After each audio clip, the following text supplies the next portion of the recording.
उत्तर प्रदेश में जहां एक ओर एसआईआर की प्रक्रिया जोरों शोर से चल रही है, तो वहीं दूसरी ओर इस पर राजनीति कम होने का नाम नहीं ले रही है। लेकिन इस बार मेरठ एसएसपी से मिलने पहुंचे सपा विधायक रफीक अंसारी ने एसआईआर को खानापूर्ति बता दिया, तो वहीं यूपी में डिटेंशन सेंटर की बात को फर्जी करार दे दिया। इतना ही यहाँ तक कि 2027 के चुनाव में बीजेपी का सुपड़ा साफ होने की धमकी तक दे दी। देश के कई राज्य समेत यूपी में भी लगातार एसआईआर की प्रक्रिया चल रही है। इसके लिए बीएलओ और चुनाव अधिकारी लगातार लगे हुए हैं। इस बीच मेरठ विधायक रफीक अंसारी एसएसपी ऑफिस पहुंचे थे। वे एसएसपी से मिलना चाहते थे, लेकिन मुलाकात नहीं हो पाई। बाहर निकलकर उन्होंने मीडिया से बात की और एसआईआर प्रक्रिया पर सवालों की बौछार कर दी। विधायक ने कहा, बीएलओ को एसआईआर के बारे में पता ही नहीं है, वे सिर्फ खानापूर्ति कर रहे हैं। इतना ही नहीं, उन्होंने डिटेंशन सेंटर की बातों को फर्जी करार दिया और बोला, भारत में कोई विदेशी नहीं है, ना यहाँ कोई बांग्लादेशी ना ही कोई पाकिस्तानी है, यहाँ सभी हिंदुस्तानी हैं। बता दें कि समाजवादी पार्टी एसआईआर अभियान का लगातार विरोध कर रही है। देखिए, खुदकुशी इसलिए कर रहे हैं, जो चुनाव आयोग का फैसला है 4 नवंबर से 4 दिसंबर तक के एसआईआर होगा और बीएलओ को डोर टू डोर जाना होगा। जो बीएलओ नौकरी कर रहे हैं वो दूसरे विभाग के लोग हैं। बीएलओ को उनको सिर्फ टेम्परेरी पोस्टिंग है। उन्हें आज तक यही नहीं मालूम कि एसआईआर भी कोई चीज है या एसआईआर होगा।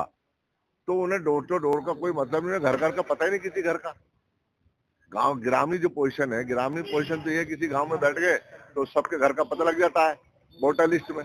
शहर की पोजीशन तो है कि आज इस मोहल्ले में रह रहा, कल को दूसरे मोहल्ले में रह रहा, कल को वहां रह रहा, कल को वहां रह रहा।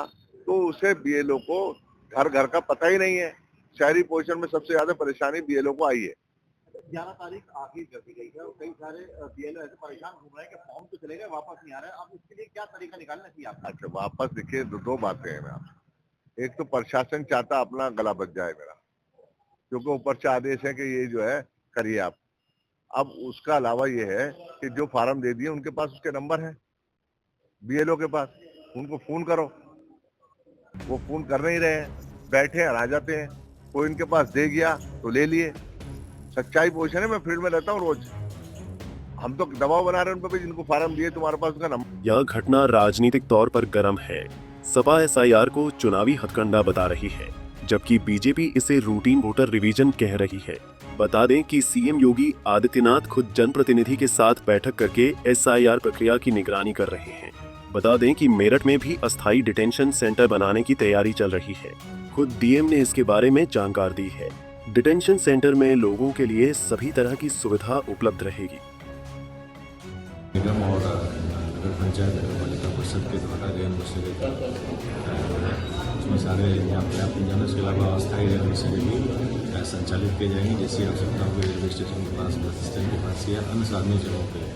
और उसमें जो है फायर की जो व्यवस्था है, अलाव की वो व्यवस्था होगी, कम्बल की व्यवस्था है, उनको पर्याप्त टॉयलेट की सुविधा होगी और बाकी बच्चों से बचने के उपाय होगा। और यथावश्यक जो है, जो हीटर होता है, हीटर का भी इंतजाम किया जाएगा यदि सर्दी और बढ़ेगी।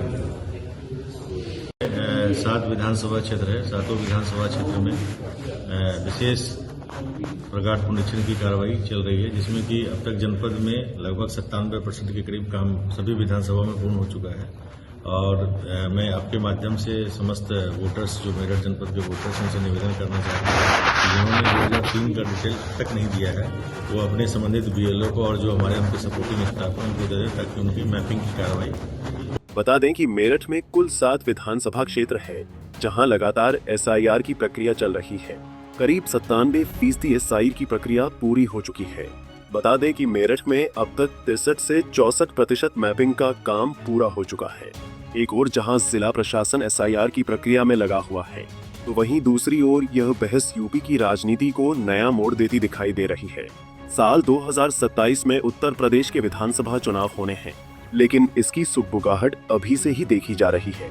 पंजाब केसरी टीवी के लिए मेरठ से आदिल रहमान की रिपोर्ट। हमसे जुड़े रहने के लिए हमारे YouTube चैनल को सब्सक्राइब करें और नई वीडियो की नोटिफिकेशन के लिए बेल आइकॉन को दबाएं। अगर आप ये वीडियो Facebook पर देख रहे हैं तो लाइक जरूर करें और ज्यादा से ज्यादा शेयर करें। धन्यवाद।